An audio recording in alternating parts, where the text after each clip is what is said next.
Integral Vida y Familia.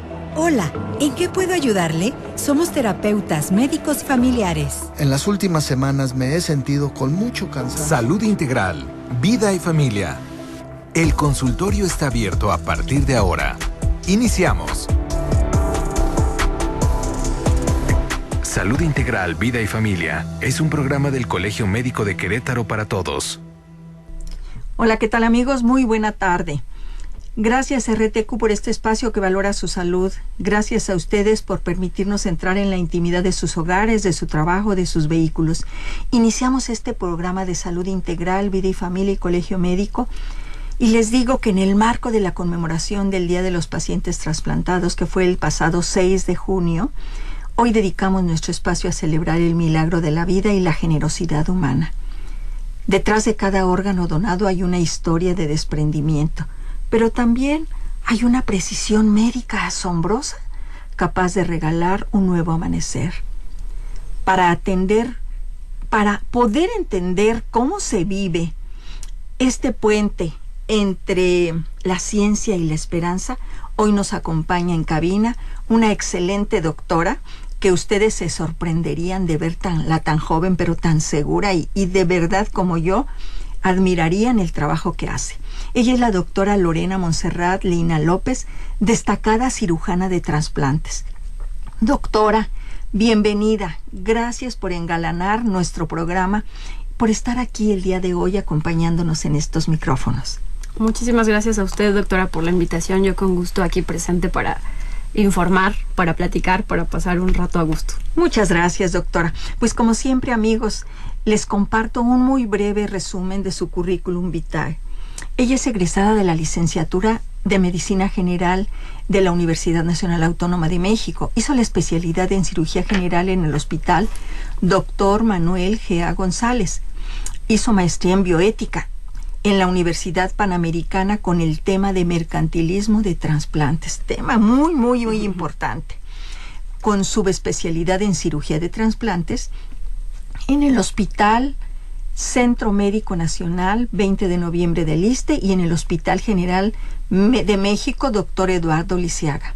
Es profesora de ciclos básicos en la Universidad Anáhuac Querétaro y ciclos clínicos en la Universidad Autónoma de Querétaro.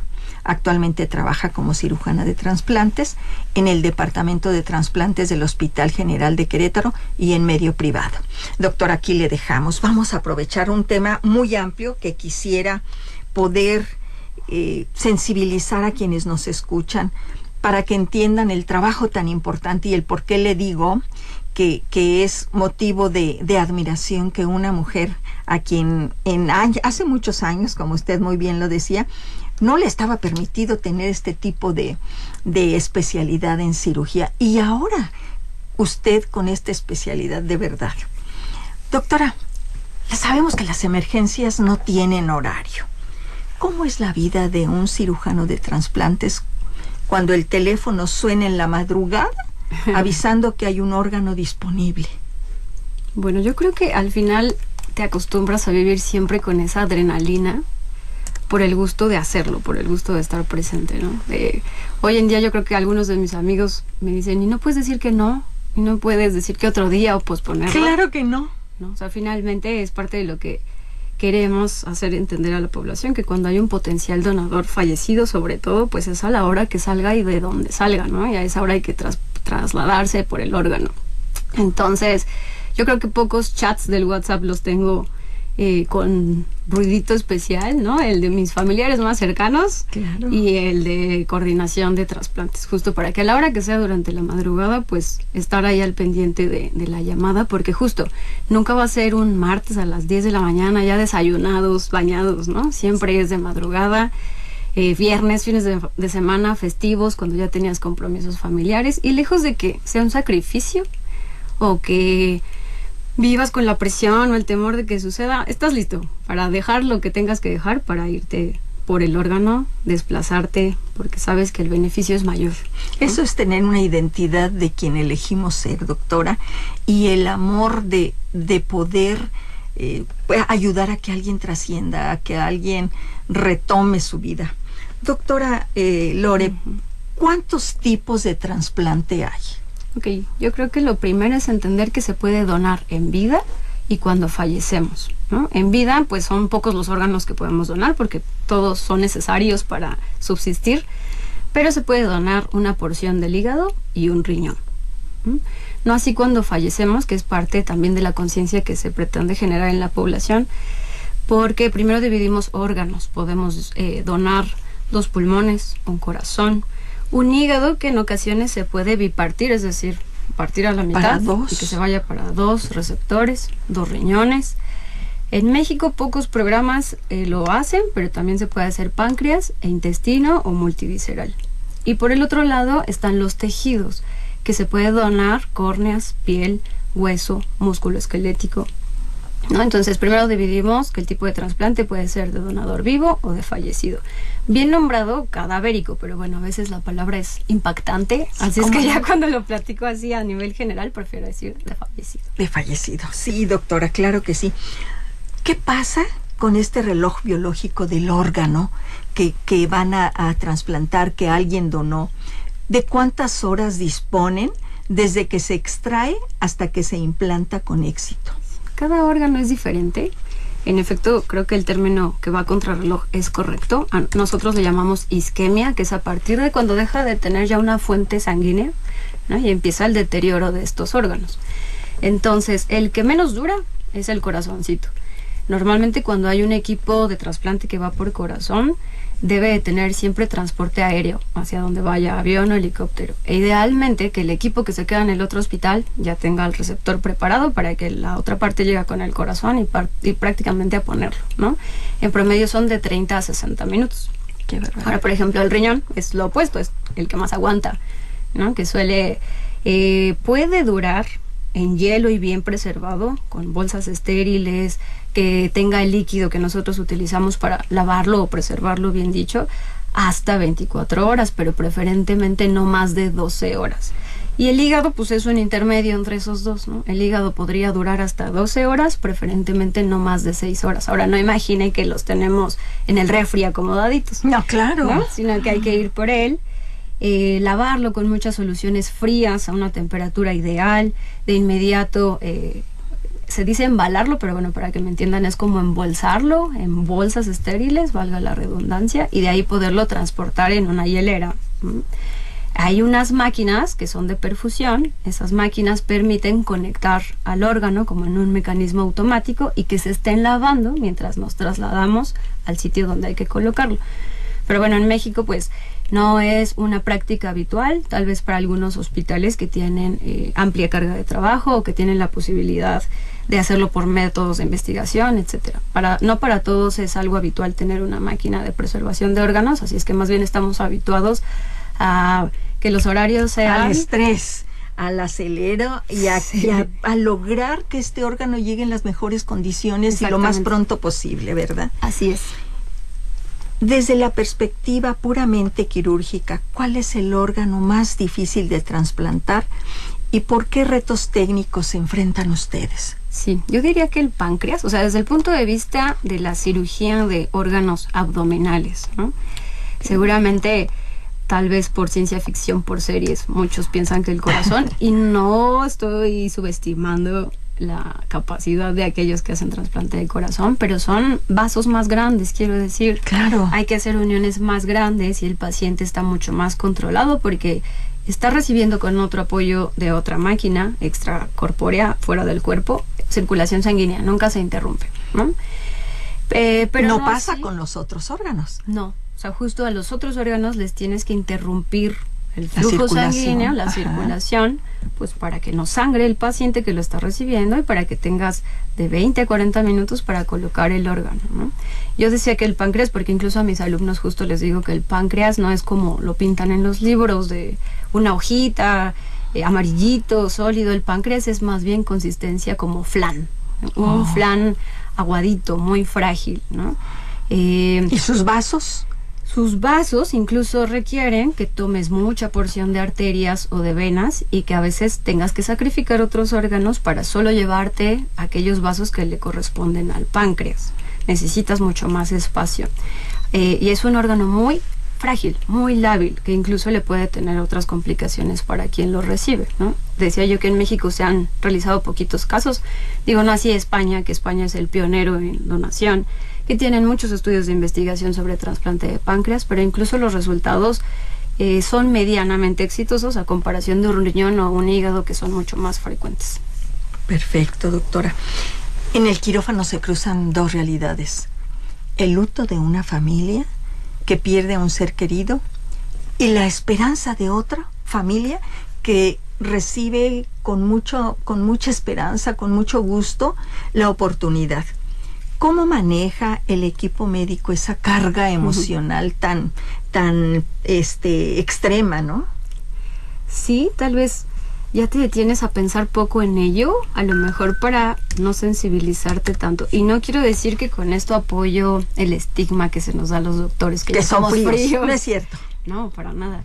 Importante mencionar que en este trabajo somos un equipo, pero dentro de este equipo hay áreas, ¿no? Está el área de coordinación, de donación de trasplantes, que desde luego pasado en una coordinadora, pasantes de servicio social, trabajadores sociales, y todos ellos tienen entrenamiento en dar malas noticias, y son las personas que se acercan a los familiares pues para dar el diagnóstico de muerte encefálica, para comentar que su familiar tiene otra posibilidad de trascender, que es mediante la donación, y desde luego pues con muchas habilidades que se adquieren con el paso del tiempo, que es no presionar a la familia, informar asertivamente. Si la familia decide no donar, pues tampoco abandonar. Se respeta. Claro, pero se les da el tiempo, ¿verdad? Piénsenlo. Exacto, hacerlo de manera empática y asertiva, ¿no?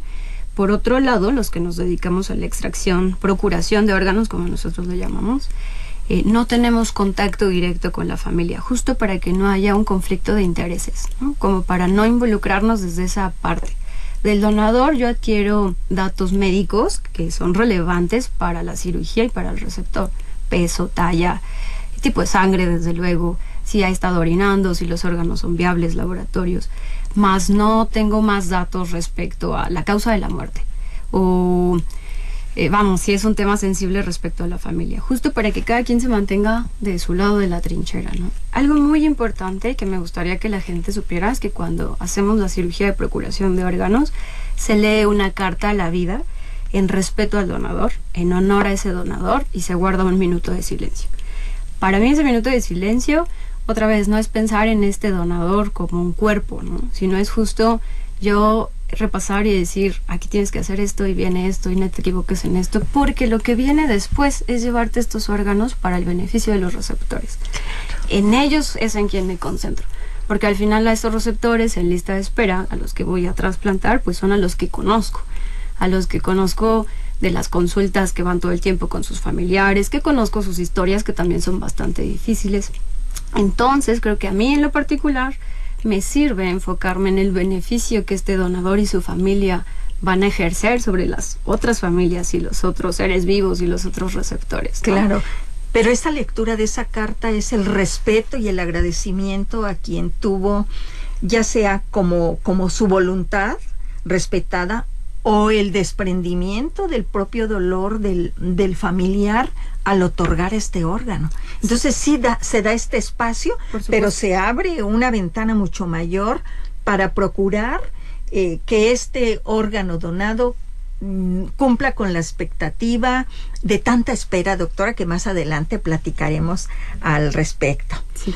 ¿Cuáles son los mayores avances tecnológicos o quirúrgicos que nos han permitido observar que las tasas de éxito son mayores, doctora? Porque yo hace muchísimos años era muchos rechazos, mucha problemática y mucha frustración en ese sentido. ¿Qué ha estado sucediendo para que ahora contemos más historias de éxito, doctora? Yo creo que lo primero es el tipo de medicamentos que utilizamos en trasplante. Un paciente que se va a trasplantar recibe algo que se llaman inmunosupresores, que quiere decir que suprimen la inmunidad, que le bajan las defensas. Desde que ya estamos pensando en que puede ser trasplantado, cuando ves un trasplante programado de donador vivo, pues claro, ya sabemos la fecha, el día, se les da incluso una semana antes. Medicamentos igual de fuertes o incluso más fuertes durante la cirugía, incluso antes de colocar el órgano, y desde luego que estos medicamentos el paciente los tendrá de por vida. La pregunta siempre es, ¿y si me va a bajar las defensas? Pues ¿para qué lo uso? Justamente es para evitar el rechazo. Yo a mis pacientes les digo que es como tener algo extraño en el cuerpo que el cuerpo nunca va a aceptar y nunca va a querer porque no nació ahí y no le pertenece. Claro. Es de alguien más, ¿no? Sin embargo, todos estos medicamentos tienen vías bien eficaces para darle por todos lados a esta inmunidad y justo disminuir las tasas de rechazo, ¿no? Esto y las pruebas de compatibilidad que hacemos antes del trasplante, que no nada más se basan en que sea el mismo tipo de sangre, Claro. sino que compartan ciertos rasgos genéticos o ciertos anticuerpos, ¿no? Que ya sabemos incluso desde antes del trasplante, y que eso también nos ayuda, por ejemplo, si ya sabemos que va a ser alta posibilidad de rechazo, pues ni siquiera tomar ese riñón o ni siquiera trasplantarlo o buscar otro potencial donador. Sí, sí, definitivamente esto que está diciendo usted no es, yo quiero donar, sí, vente. No, es todo un protocolo que ya nos platicará y mucho tiempo, doctora, en el que se ve la mayor compatibilidad para evitar el rechazo, ¿verdad? Exacto. Y de estos medicamentos inmunosupresores, pues ya tienen tiempo usándose, pero ha habido avances en este sentido medicamentoso y son más precisos. Incluso, por ejemplo, hay terapias también después del trasplante. Quiero decir que el rechazo no es igual a que ya ese riñón se perdió o que ya no funcionará nunca más, ¿no? Hay terapias dirigidas al tipo de rechazo que el paciente está haciendo, por el tipo de células, por el tipo de anticuerpos, por el tiempo que lleva puesto ese riñón, ¿no? Y muchos de ellos responden muy bien a esas terapias de rechazo y pueden continuar otros muy buenos años con su riñoncito. Entonces sí, los fármacos cada vez son mejores. Repito, el que tengamos pruebas por anticipado antes de poner el riñón nos ayuda mucho a dirigir esa terapia, ¿no? Para que cada paciente reciba lo que le corresponde, lo que le va a ir mejor. Claro, personalizado. Exacto. Porque aunque tengan una gama de inmunosupresores, habrá que hacerlo a la medida de este paciente, ¿verdad? Así es. Doctora, ¿cuáles son los órganos que más se necesitan en este momento? ¿Y cuánto tiempo promedio pasa un paciente en lista de espera? Hace ratito, mientras esperaba que pasáramos para acá, estaba revisando las nuevas estadísticas del Centro Nacional de Trasplantes, el CENATRA, que es como el órgano que rige a todos los que hacemos trasplantes. Y está de libre acceso y transparente en el internet para quien lo quiera revisar. Al día de hoy reportan que hay 17,470 receptores en espera de un trasplante. Desde luego, siempre destaca que los que más requieren es un riñón, cercano a los 15,500 pacientes, ¿no? Hígado, por ejemplo, son un poco más de 200. ¿Cuánto tiempo están en lista de espera? Depende de muchas cosas. Primero, mencionar que México, a diferencia de otros países, no tiene una lista de espera nacional. Es decir, no es una sola lista para todo el país. Cada hospital tiene su propia lista de espera, ¿no? Entonces, pues variará. Tal vez si un hospital tiene solo 5 pacientes enlistados, hospitales públicos tienen 50, 100, 150 pacientes enlistados, pues tardará más tiempo. Otros factores a considerar es el tipo de sangre.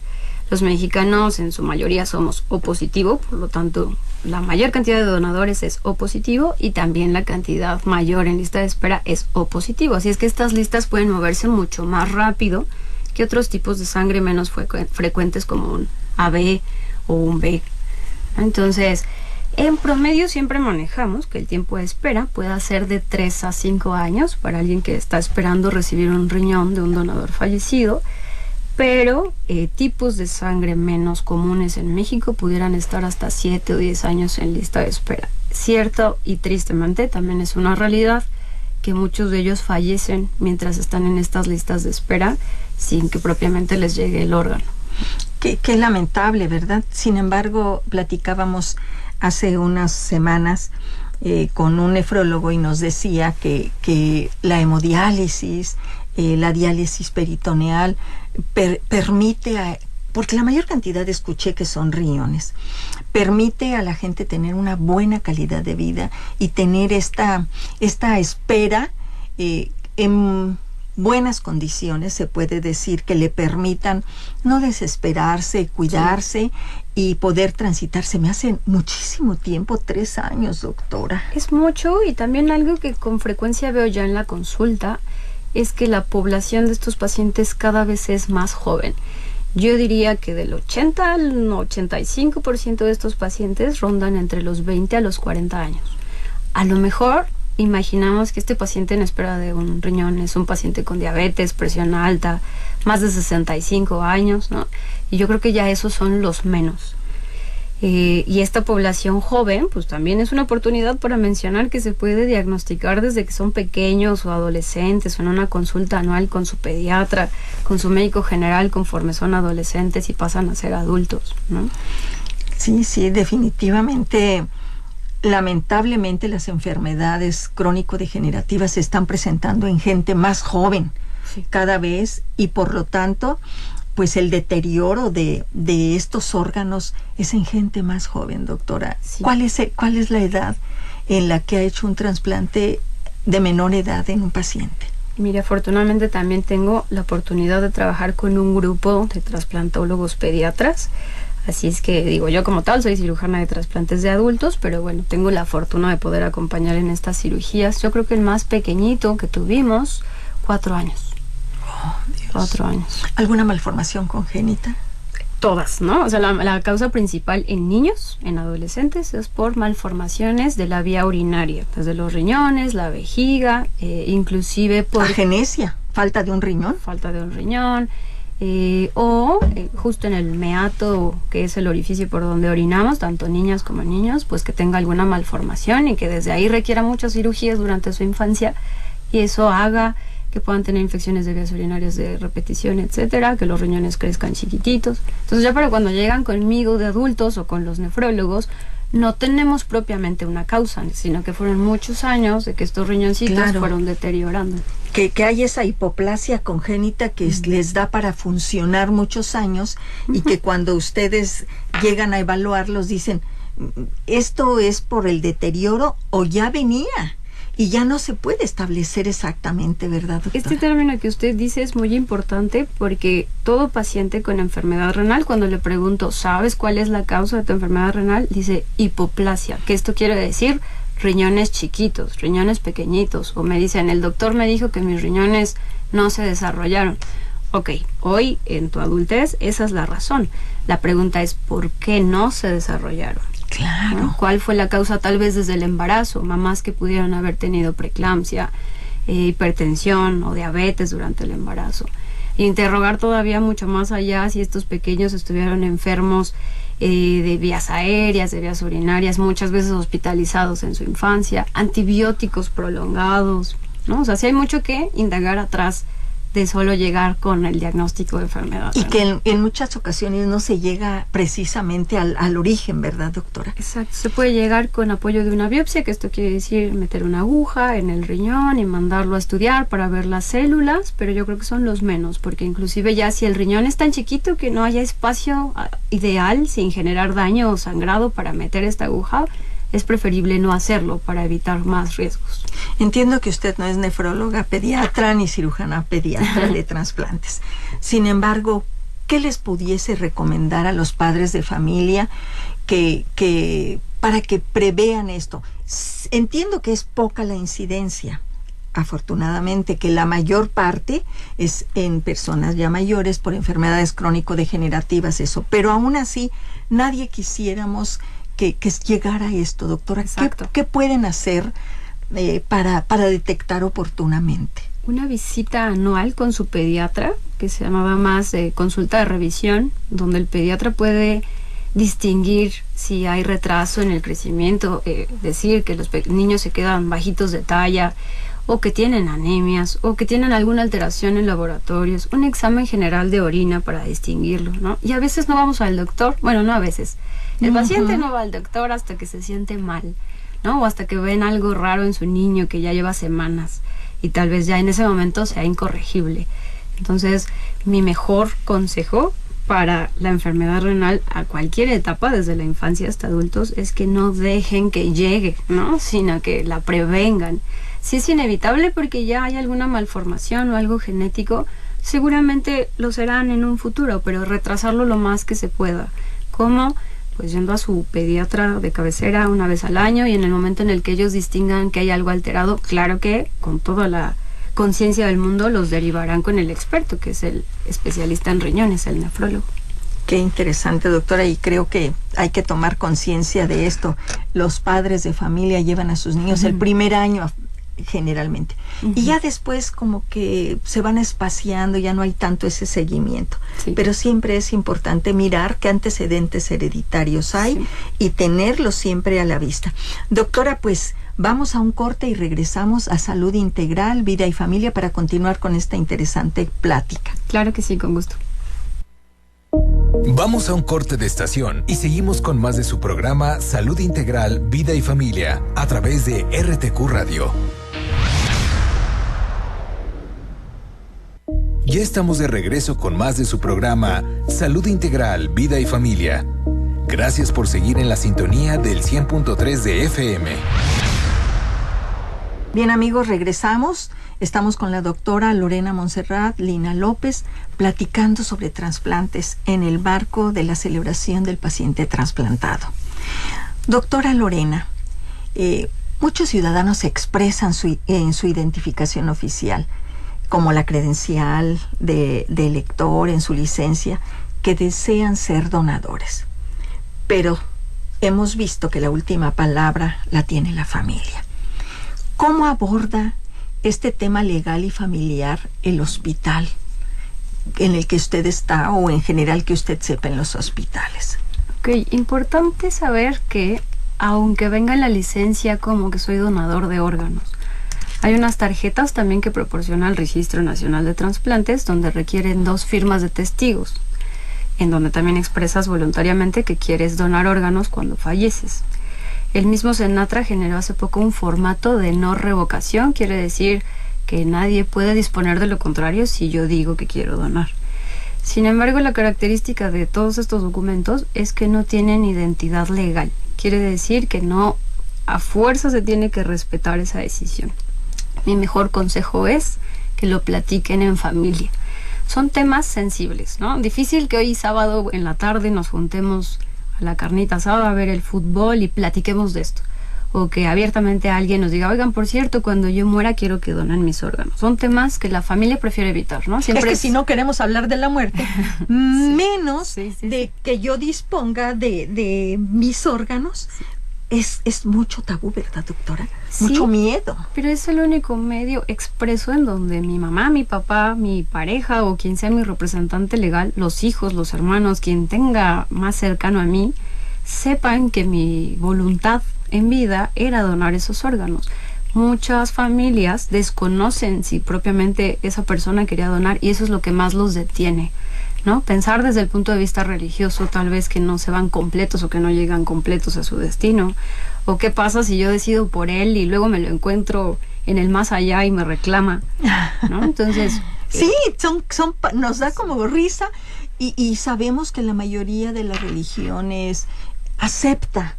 Sin embargo, todavía conservamos en nosotros. Hay gente que dice, no podemos incinerarlo porque ¿cómo va a llegar? ¿Cómo va a llegar, verdad? Entonces, llegar, trascender, morir, tantas palabras que se usan. Y sin embargo, es la única forma, doctora, la comunicación bien sincera y que ellos sepan lo que estamos sintiendo y que con plena conciencia estamos pidiéndoselos, ¿no? No quiero decir que no sirve de nada tener estos documentos, son muy orientativos, ¿no? Sobre todo para el personal médico, para el personal que te va a atender en urgencias, para los coordinadores de donación y trasplantes, pero al final quien tiene la última palabra son los familiares. En ocasiones, incluso si un familiar dice que acepta donar órganos, pero otro está en contra de eso, hasta ahí se detiene la donación para no caer en conflicto con las familias, ¿no? Y estamos hablando, por ejemplo, de que a los papás le dijo o a la esposa le dijo y la esposa dice, él me lo dijo o ella me lo dijo y los papás, no lo podemos permitir. Ahí se termina el proceso. Claro, porque están viviendo un momento de duelo que ya es bastante difícil, claro. Como además orillarlos, presionarlos y que no se malinterprete que entonces es el hospital o el personal médico a quien le urge tomar esos órganos, ¿no? Justo el que sigamos teniendo esas relaciones personales intactas pues nos permite seguir promoviendo la donación y que más gente decida hacerlo de manera voluntaria. Así es que pueden traerlo en su licencia, pueden descargar su tarjetita del Centro Nacional de Trasplantes, ponerla en su cartera, enmarcarla, requiere 2 firmas de testigos. Pueden incluso ir con un notario y que certifique que yo deseo donar mis órganos al momento del fallecimiento, pero nada de esto va a ser efectivo si no lo platiqué con mi familia y mi familia firma la autorización para donación de órganos. Esto que me está diciendo ya es el proceso correcto a seguir, doctora. Así es. Sí, si hoy alguien está cierto y seguro de que quiere ser un donador voluntario, tiene que seguir este proceso. Es correcto. Importante también saber que cuando es donación fallecida, pues tenemos que tener ya un diagnóstico de muerte encefálica. Es decir, todos estos órganos que mencioné al principio no pueden ser donados en vida, ¿no? No es esta película de yo le dono el corazón a mi pareja y entonces muero, ¿no? O sea, al final tiene que haber certificación de muerte encefálica. Esto quiere decir que el cerebro esté desconectado, que ya no tenga flujo sanguíneo, que ya no tenga nada de actividad eléctrica, pero que los órganos siguen latiendo y siguen recibiendo sangre por apoyo de máquinas, que en cuanto se quiten esas máquinas, pues se va a perder la vida, ¿no? Importante saber que solamente así se pueden donar los órganos cuando uno fallece. Doctora, sabemos que en toda cirugía se lleva un protocolo. Antes de operar una vesícula, antes de hacer una histerectomía, etcétera. ¿Cuál es el protocolo de evaluación para determinar si una persona es un candidato física y psicológicamente apto para ser donador? Para ser donador. Okay. Y también tenemos que ver si en esto también incluye al receptor. Claro, el protocolo es por separado. O sea, pueden acudir los 2 pacientes, pero se tendrán que estudiar ambos como pacientes, justo por individual, ¿no? Lo primero que el receptor debe tener para poder recibir un órgano de alguien vivo, pues es alguien que quiera donarle de manera desinteresada, libre, voluntariamente y, muy importante, sin remuneración económica. Es decir, que no haya un intercambio económico de por medio. No así una casa, un terreno, 2 vacas, ¿no? Claro. Finalmente, que la persona que dona lo haga meramente altruista y sin esperar nada a cambio. Muy importante. ¿Quién te puede donar? Idealmente mamá, papá, hermanos, hijos, porque tenemos esta compatibilidad genética, además de sanguínea, ¿no? Sin embargo, quien no tenga esta cercanía puede entonces recibir un órgano de primos, tíos, amigos, vecinos. Esposo. Por supuesto, de esposo, de esposa, cónyuges, ni siquiera requieren estar legalmente. Y vínculo casados. legal. Ajá. Concubinos. Exactamente, ¿no? Pero todos tienen que ser estudiados. Yo también de broma les digo que no es nada más lleguen, déjenme el riñón y váyanse, ¿no? Claro. Vamos a estudiarlo para saber que usted es sano. Lo más relevante del donador es que sea sano. Cuando hablamos de un donador en vida, este paciente no puede tener enfermedades crónicas que a lo largo del tiempo puedan comprometer que se queda con un solo riñón, ¿no? Que lo enfermen a largo plazo, por así decirlo. Ejemplos: diabetes, presión alta, obesidad, muy importante, porque el paciente asume que la obesidad no es una enfermedad, y sí lo es, porque es una enfermedad inflamatoria de muchos órganos, ¿no?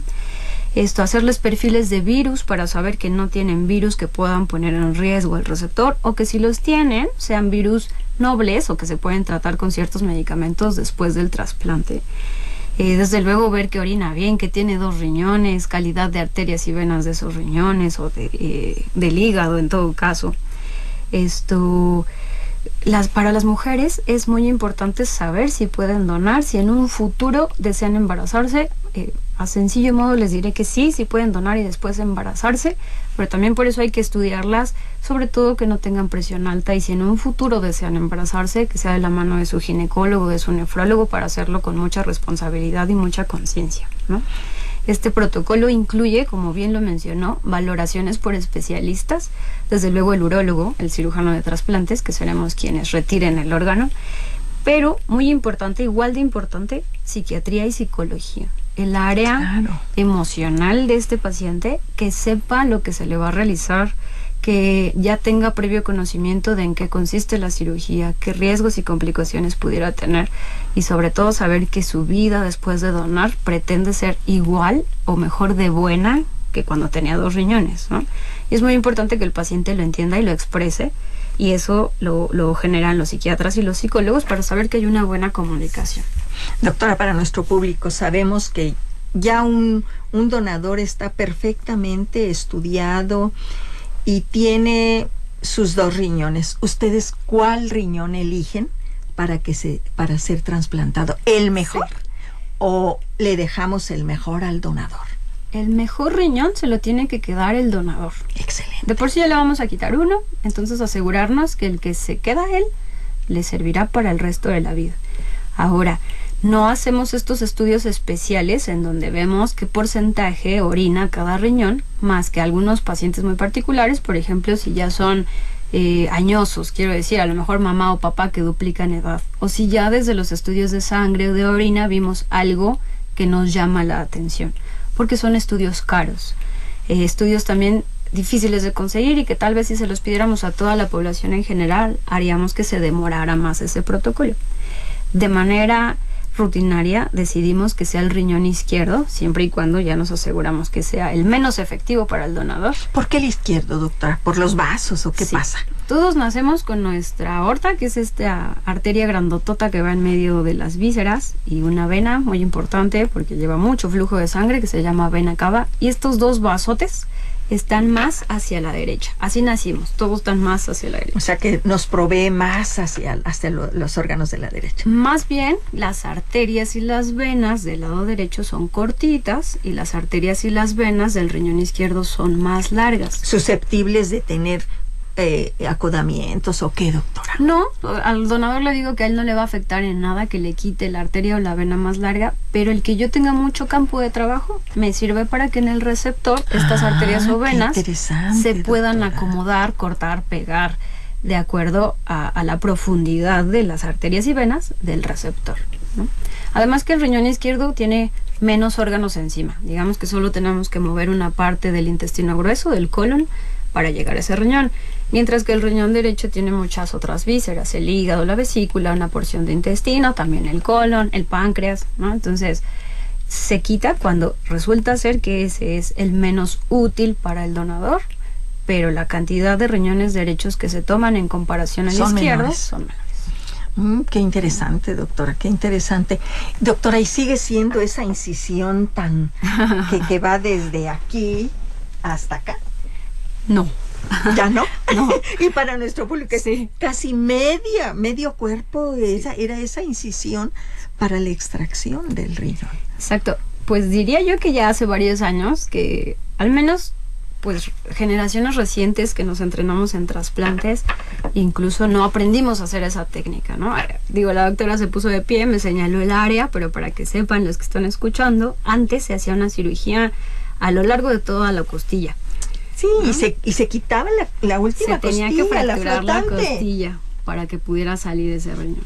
Ahora no, hacemos una cirugía laparoscópica, o como otros los conocen más, de mínima invasión, que quiere decir por orificios chiquitos, en donde ¡qué maravilla! Metemos pinzas, trócares que nos permitan llegar hasta el riñón de 1 centímetro, medio centímetro. Finalmente este riñón tiene que salir por algún sitio. Claro. Entonces ahí sí hacemos una incisión, yo les digo del tamaño de mi mano, que es muy chiquitita, sí, menos de 10 centímetros, o bien en el área donde se suelen hacer las cesáreas, que son áreas ocultas, que son incisiones pequeñas, finalmente para extraer este riñón y que salga completito sin machucarse, sin lastimarse. Claro. Fíjese, doctora, que con esto también me está dando este avance, que yo le preguntaba hace rato, ¿qué avances quirúrgicos? Este es maravilloso porque de verdad era impresionante este tipo.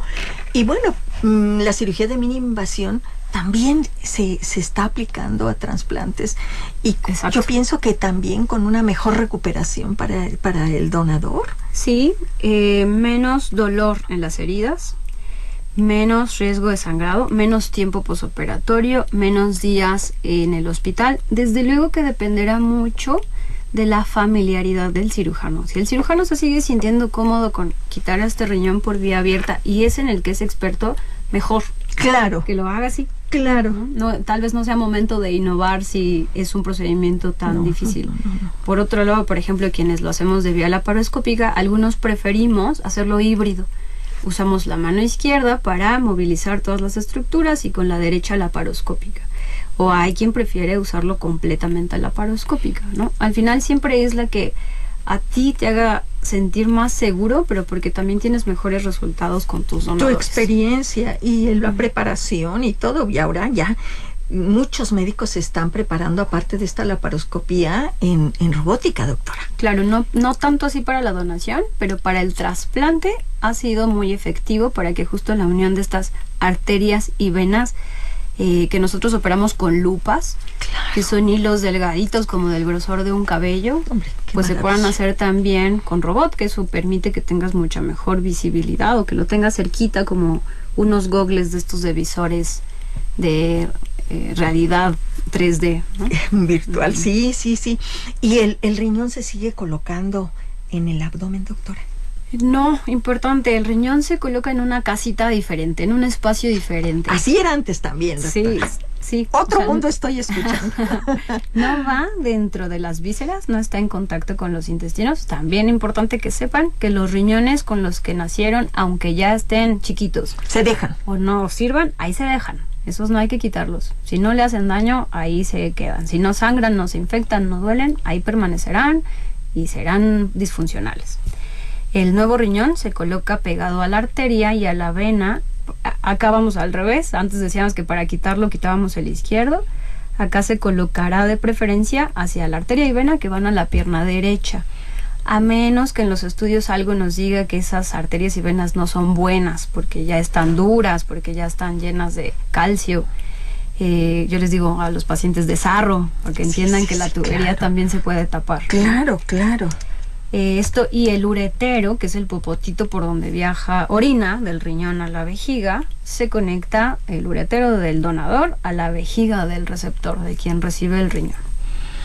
Qué maravilla, doctora, de verdad. A excepción de los niños. En los niños sí se llega a colocar todavía intraabdominal, justo por el tamaño de esos vasos, de esa arteria y esa vena. Es de mucho mayor beneficio y al final el riñón crecerá.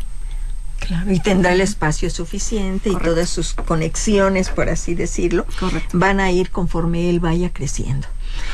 ¿Qué candados médicos y legales existen para que el proceso sea 100% transparente, doctora? Muchos, y esto es bien importante. En un ratito más hablaremos de mitos sobre la donación, pero quisiera primero que nada que se quiten la idea. Hablamos del mercantilismo, ¿no? Sí, que esto claro, es fácil, claro, y sencillo. Yo siempre les digo al contrario, si hubiera un montón de órganos disponibles y todos los cirujanos de trasplantes listos al tiempo para ponerlos, qué bueno, porque beneficiaríamos a un montón de enfermos renales, claro, o hepáticos crónicos, ¿no? Pero no, para que se haga una donación, justamente todo tiene que ser transparente y legal. Todos los hospitales que tienen licencia para extraer órganos, y que no son igual a todos los pacientes que tienen licencia para trasplantar órganos, deben de tener comités internos, comités de bioética, comités de ética de investigación y, por supuesto, comités de trasplantes. Esos comités de trasplantes pues están conformados por todas las personas que trabajamos en ese equipo, el área de coordinación, trabajo social, psiquiatría, psicología, enfermería. Somos mucha gente alrededor de esta decisión y todos somos parte de ese filtro, ¿no? Para verificar que el donante está sano, que cumplió con los requisitos, que la documentación es la idónea, que además es libre, voluntaria, libre de remuneración, que el receptor está en condiciones óptimas, que cumplió con todas sus valoraciones. Inclusive cuando es de donación fallecido, igual, como cirujano de trasplantes yo tengo que verificar que verdaderamente la familia haya firmado ese consentimiento para donación, si no, no puedo extraer los órganos, ¿no? Uh-huh. Que estén conscientes, que haya testigos, que contamos con esta carta y desde luego, pues ya lo mencioné muchas veces, pero el CENATRA, que es el órgano que nos rige a todos, es como esta institución que se encarga de verificar y que todos los sitios que hacemos trasplantes lo hagamos bajo la ley, bajo las normas, que cumplamos reglamentos, que subamos toda esta documentación, que se haya analizado el caso de los donadores, de los receptores y que todo esté listo para llevarse a cabo. Y estas instituciones también están en cada uno de los estados, ¿verdad? Exactamente. Estas instituciones pues se subdividen de acuerdo a los estados, que además sirven mucho para la difusión, divulgación sobre donación, pero también pues sirven para legislar. Excelente, doctora. Hace rato hablábamos que el paciente no solamente debe ser estudiado físicamente, sino también psicológicamente, y puede ser que alguien diga, yo quiero ser donador, porque está soltero, porque no pensaba tener hijos, pero llega el momento en que emocionalmente dice, ya duda. ¿Se vale cambiar de opinión, doctora? ¿Pueden cancelar ya este proceso que lleva tanto tiempo para que se realice en cualquier momento, doctora? Siempre, incluso entrando al quirófano el día de la donación. Les vuelven a preguntar. Vamos, no es lo ideal porque para ese momento ya se habrán gastado muchos recursos, ¿no? Humanos, emocionales, de trabajo para todo el equipo. Claro. Se ocupa un quirófano, se aparta un quirófano, ya tenemos sangre disponible como para haber llegado a última instancia y detenerlo en ese momento. Sin embargo, también esto es para promover que el donador tiene todo el tiempo esta decisión y esta libertad, ¿no? Si él incluso el día de la cirugía o antes de entrar al quirófano decide no hacerlo, nadie lo va a obligar, nadie lo va a dormir. Ya dijiste que sí. Te metemos. Exacto. No los duermen para anestesiarlos y ya ver qué resulta, ¿no? En todo momento pueden decidir que no. Ha ocurrido, por ejemplo, justo porque si la mujer iba a ser la donante, pero en ese momento se embaraza, ¿no? Oh, Dios. O ya sea mamás, papás, que no, más bien, personas que no tenían hijos y en ese momento ya tienen un hijo y pues deciden no donar porque no saben cómo pueda resultar el futuro. Claro. O porque son los proveedores de economía de esa familia y no pueden estar algunos días sin trabajar en su recuperación, ¿no? Repito, lo ideal, y este protocolo pretende tener tantos filtros, valoraciones, el tiempo prudente para que si en ese momento el donador tiene dudas, se aclaren. Siempre la información es bien importante para que entren sin miedo y sin duda al quirófano, ¿no? Si lo expresan durante el protocolo, no pasa nada. Este donador es sano, qué bueno, ya no quiere donar. Se puede estudiar otro potencial donador o esta persona tiene posibilidad de enlistarse para donador fallecido. Ok, todo un protocolo, toda una realidad a la que ustedes se enfrentan, no nada más en el momento quirúrgico, sino todo lo que le antecede y toda la lucha, doctora, que sigue después de haber trasplantado. ¿Qué cuidados recomiendan tanto para el donante como para el receptor? ¿Y por cuánto tiempo? Hace rato usted decía, de por vida, por ejemplo, los inmunosupresores, pero van midiendo, ¿verdad? Claro. ¿Cuánto tiempo deben seguir este proceso post-trasplante, doctora? Lo que habitualmente hacemos es que el nefrólogo, que es la parte clínica de este equipo, sea el encargado del paciente trasplantado. Quiero decir, por lo menos de rutina, el primer mes del trasplante los va a estar viendo 2 o 3 veces por semana con laboratorios, justo para medir estos niveles de medicamentos. Claro. Y hacer ajustes prudentes. Luego una vez al mes, cada 3 meses, cada 6 meses, pero la idea es que este paciente nunca se pierda, porque siempre va a requerir orientación respecto a los medicamentos. Cuando ya llega a estar muy estable, por lo menos verlo una vez al año, ¿no? En cuanto a la parte de la cirugía de ese trasplante, pues la recuperación, digamos que al mes ya está lista, porque ya podemos quitar los puntos de la herida. Hay catéteres, tubitos que se dejan por dentro del riñón que se tienen que extraer en quirófano, o aquellos pacientes que estaban en hemodiálisis o diálisis y que ya no lo necesitan, también hay que quitarles esos catéteres en quirófano, ¿no? El seguimiento de la cirugía como tal al mes puede ser ya suficiente para dejarlo en manos del nefrólogo. No hacia el donador. Al donador lo mismo, hay que verle que la herida cierre bien en 15 días y citarlo al mes, 3 meses, 6 meses y por lo menos con las una pruebas vez de al funcionamiento. año. ¿Cómo está ese supuesto. órgano respondiendo a la ausencia del otro, verdad? Otra cosa bien relevante, el donador no se abandona, el donador no queda solo, el donador de hecho requiere mucha vigilancia, justo medidas en cuanto a nutrición clínica, que no aumente de peso y que pueda poner en riesgo al riñoncito o tener otras enfermedades como diabetes o hipertensión antes del tiempo. O sea, a lo mejor lo será en su vejez, pero que no lo tenga de manera inmediata, ¿no? Perfecto, doctora. Llegamos a nuestra etapa de mitos, doctora, y se nos va el tiempo. La donación de órganos es un proceso médico altamente regulado, ético y transparente. Sin embargo, dicen muchos pacientes, si los médicos saben que soy donante, no se van a esforzar en salvar mi vida. ¿Falso o cierto? Súper falso, ¿no? Ya decíamos al principio que se requiere que este donador tenga órganos funcionales, que estén recibiendo sangre, que se mantengan estables para ser aptos para la donación. Entonces, si en urgencias o el paramédico en la calle o los médicos no nos enfocáramos al cuidado del donador, pues no podríamos obtener estos órganos. Así es que es todo lo opuesto. Muy bien. ¿Soy demasiado viejo? ¿O tengo enfermedades? Por lo que ya mis órganos no sirven. Sí sirven para pacientes que tengan condiciones muy similares. En fallecimiento, repito, no en vida, cuando fallecemos, un paciente diabético, presión alta o demasiados años, puede donarle a receptores en condiciones muy similares. Si dono un órgano, viviré menos tiempo que si no lo donara. No, ya lo decíamos, la idea es justo que viva bien y que tenga calidad de vida todo el resto del tiempo que vaya a vivir, que no enferme. Y para eso requiere mucho seguimiento y control estricto.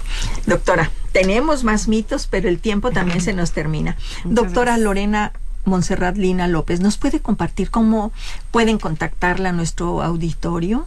Si tiene redes, su teléfono del consultorio, todo lo que usted quiera compartirnos. Claro, con gusto. Por ahí pueden encontrar mi página web como dralorenalina.com, que es la abreviación de doctora, dralorenalina.com. Lo mismo están ahí mis redes sociales para algunos videos informativos que hago de Instagram y TikTok. Y para citas en consultorio al 442-1923-049. No sin antes mencionar que somos un grupo de nefrólogos y cirujanos de trasplantes, tanto del área pediátrica, o sea, de niños, como de adultos, y nos pueden encontrar ahí en el Hospital Ángeles Querétaro. Muchísimas gracias, doctora. Pues bien, amigos, por hoy es todo. Gracias a usted, doctora Lorena, por la generosidad de su tiempo y sus conocimientos compartidos, a RTQ por este espacio que valora su salud, y a ustedes por su gentil escucha. Recuerden, en el quirófano vemos cómo la muerte puede transformarse en vida. Decidir ser donante es el acto más generoso, más grande que podemos dejar en este mundo. Si Dios nos presta vida y ustedes nos escuchan, tendremos otra interesante entrevista. Que disfruten de un excelente fin de semana. Muchas gracias.